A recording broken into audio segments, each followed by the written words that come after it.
one of our heroes, and that's Mike McCabe of the Wisconsin Democracy Campaign. Mike has been leading the fight for corruption. No.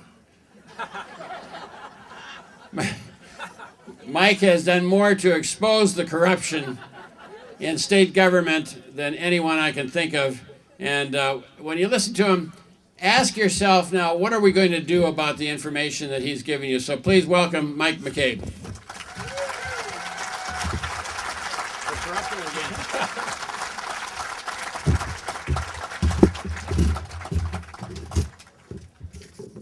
Here's to corruption, huh? I come up here and Ed says, "Are you for corruption or against?" And I'll let you judge for yourselves. Thank you, Ed. And good morning, everybody, and thank you for making the journey here to Baraboo for this wonderful event. You have no idea how much your presence here and this event inspires me to carry on the work of the Wisconsin Democracy Campaign. All I can tell you is you have an amazing capacity to recharge batteries, and I thank you for that, and I thank you for being here. Ed and the whole gang that's responsible for BobFest has put together a wonderful lineup of speakers, and you'll be able to hear some of those great speakers later in the day. For now, you're stuck with me, but you've already heard a lot about healthcare, and I got a sneaking suspicion that you're going to hear a little bit more about healthcare before this day is done, and you'll be hearing about it from bona fide experts like Wendell Potter.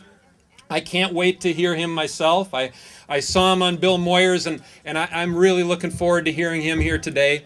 You'll hear some of the most powerful voices in this country on this issue and on the need for reform of health care, and that is absolutely with good reason, because there is no greater need in this country than authentic reform of the way health care is delivered. There is absolutely no greater need, except maybe one. If health care reform worthy of the name is to become reality in our country, there is one bill that absolutely, positively must pass, and that is the National Fair Elections Now Act.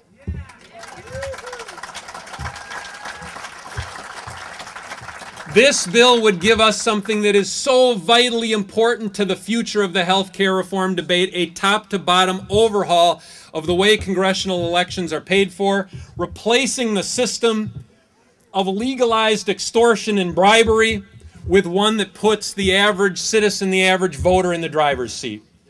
That is the one. If there is one bill that absolutely must pass, that is the one. Now, there is one really important campaign finance reform bill circulating. There are more health care reform bills circulating in Washington than I can count. I've long since lost count. Most of them are duds. A few of them, like H.R. 676, the Medicare for All bill, represent real change. Most of them are duds. Now, there are more reasons than I can count why America's healthcare system needs to be overhauled. Stories of untreated illness and misery and suffering, to financial ruin and bankruptcy, to tragically preventable deaths. There are countless reasons why we need to change. But you know, I wrote a blog not too long ago that was titled 113 Million Reasons Why Not.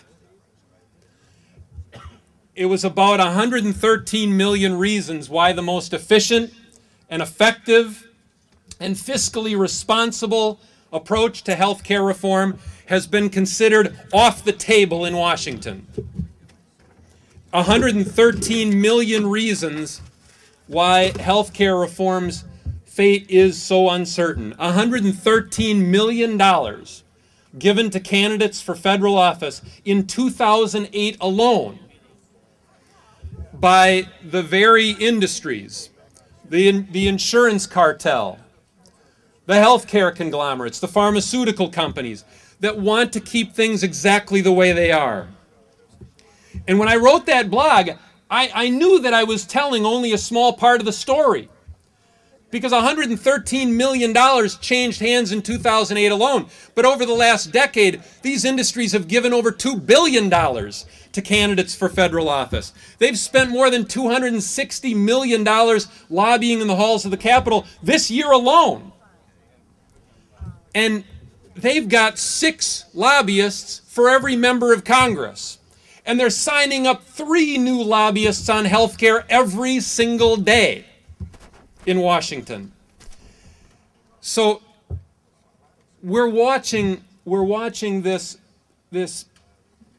unfold here before our eyes. And you know, I heard, as so many of you did, President Obama speaking so eloquently and passionately about the need for reform Wednesday night, and a heck of a lot more is going to be said about that here today. But I'm afraid, as you undoubtedly are, that health care reform worthy of the name remains terribly unlikely in this country. Just as a serious approach to global climate change and a serious effort to straighten out the banks and Wall Street, all of that remains sadly unlikely as long as the needs of the few outweigh the needs and the cries and the hopes of the many. As long as the few who own our government remain in the driver's seat, the kind of change that represents the public interest, that does put the will of the people ahead and make it the law of the land, remains tragically unlikely. The will of the people will not be done on any of the major problems facing this country as long as we have a democracy as seriously undernourished as the one that we have today. Democracy is a living thing, and like all living things, it requires sustenance. There are certain things that no democracy can do without. And I ask you to think of these as 12 minimum daily requirements. 12 staples that no democracy can do without, a basic subsistence diet. And I start with the most basic needs. It starts with free speech. Not fee speech, free speech.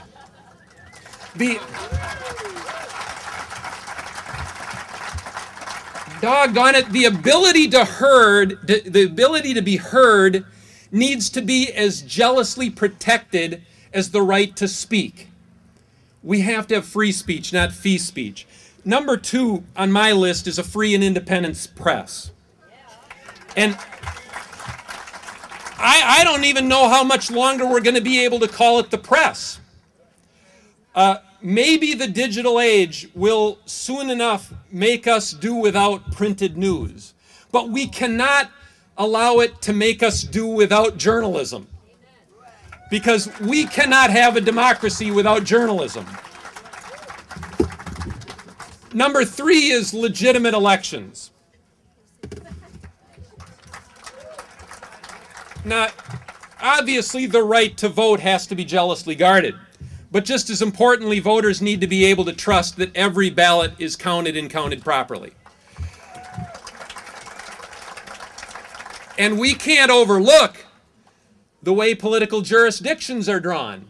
Voters are supposed to choose their representatives, not the other way around. And so when it comes time after the 2010 census to redraw all these district lines, we've got to make sure that we've got a system where voters choose their representatives rather than having the representatives choose us. And one other thing, to be legitimate, they need to be elections, not auctions.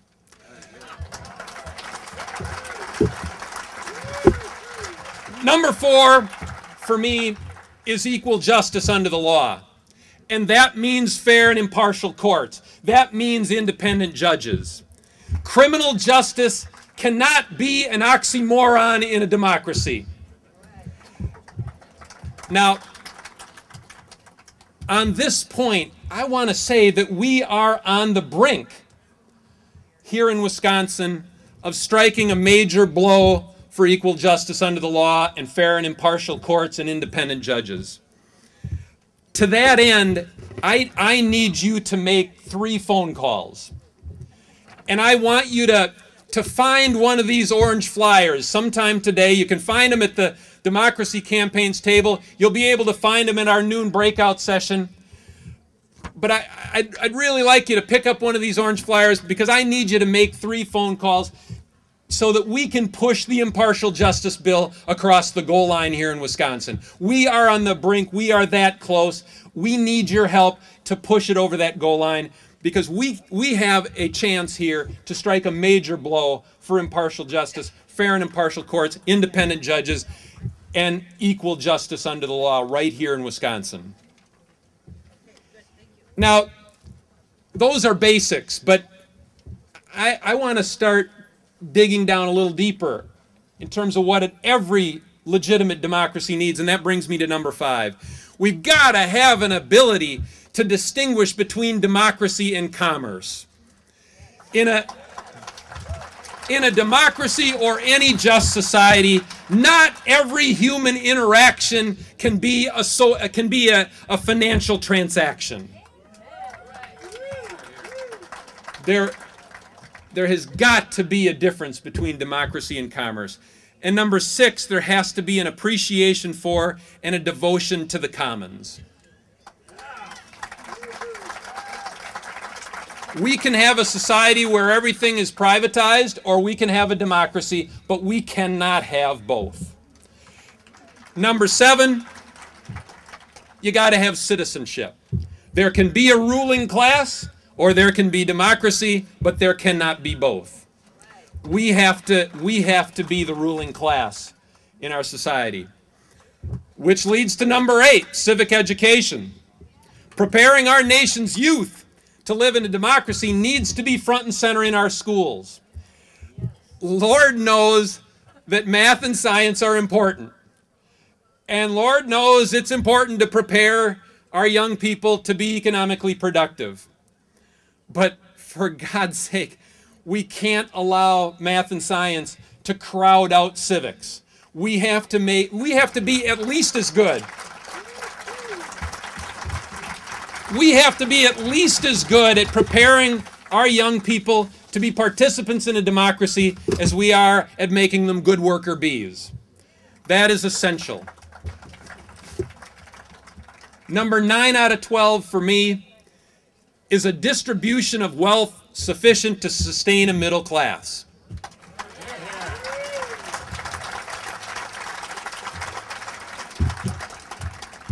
A democracy where the many work primarily for the enrichment of a very few is a democracy whose days are numbered. We have got to have a middle class in this country. Number 10 on my list, might not be on your list, but it's definitely makes my list, is religious freedom and a separation of church and state. And I tell you, I think that's important for religion as well as democracy. The two go hand in hand, religious freedom and a separation of church and state. And similarly, number 11, economic freedom and a separation of corporation and state.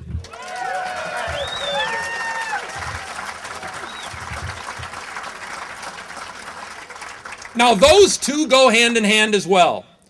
Although the current members of our Supreme Court seem to be totally tone deaf to that truth, because they are poised at this moment of corporate excess and irresponsibility that we have not seen in this country since the Gilded Age, that none of us have seen at any other time in our lifetimes.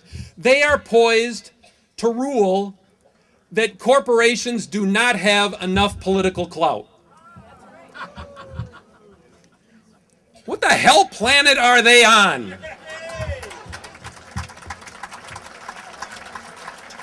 And I bring this up, and I say two words here that I want all of you to remember: Citizens United. If you have not heard of the Supreme Court case Citizens United versus Federal Election Commission, you've got to find out about this case. And I say that particularly here at Fighting Bob Fest, Because here of all places, we've got to talk about the fact that one of Fighting Bob La Follette's crowning achievements, perhaps his greatest achievement of all, the century-old ban on corporate campaign contributions in Wisconsin politics is under grave threat. The Supreme Court appears poised to demolish what remains of the wall separating corporation and state in our country and right here in Wisconsin. And so any among us who are not yet familiar with this case need to get familiar, and then we all need to get prepared to respond, because the stakes for democracy could not be higher. And that leads very naturally to my 12th and final staple of any living, breathing, functioning democracy, and that is dissent. The highest form of patriotism, the absolute highest form of patriotism, the willingness and ability to criticize every branch of our government at every level, cannot be allowed to perish from our land. You lie.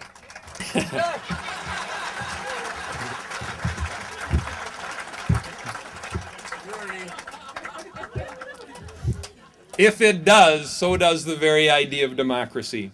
Now, I'm sure all of you could add to this list, but if you ponder just those 12 staples, if you think about the condition of our democracy today, when you think about just those 12 staples, I think you come to realize just how poorly fed our democracy really is.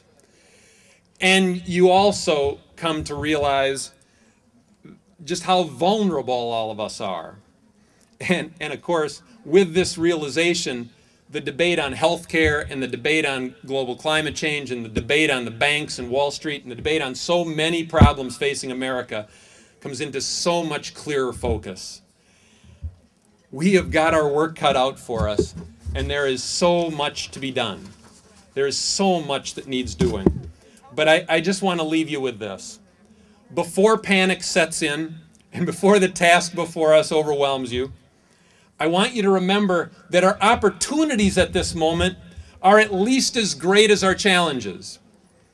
Now, you will never catch me celebrating before I see dry ink on signed legislation, but there is no denying that we have the best opportunity in at least 30 years to get major campaign reform passed in the state of Wisconsin. And it starts with the impartial justice bill. This is our moment. We have to seize this opportunity.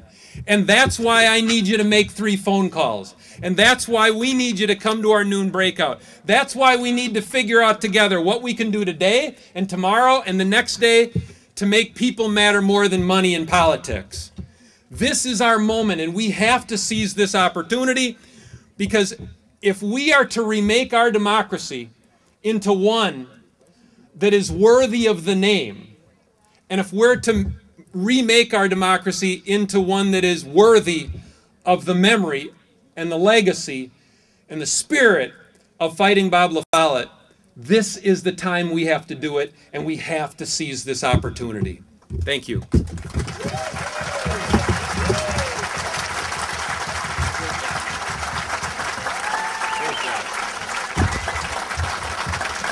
All right. Mike McCabe.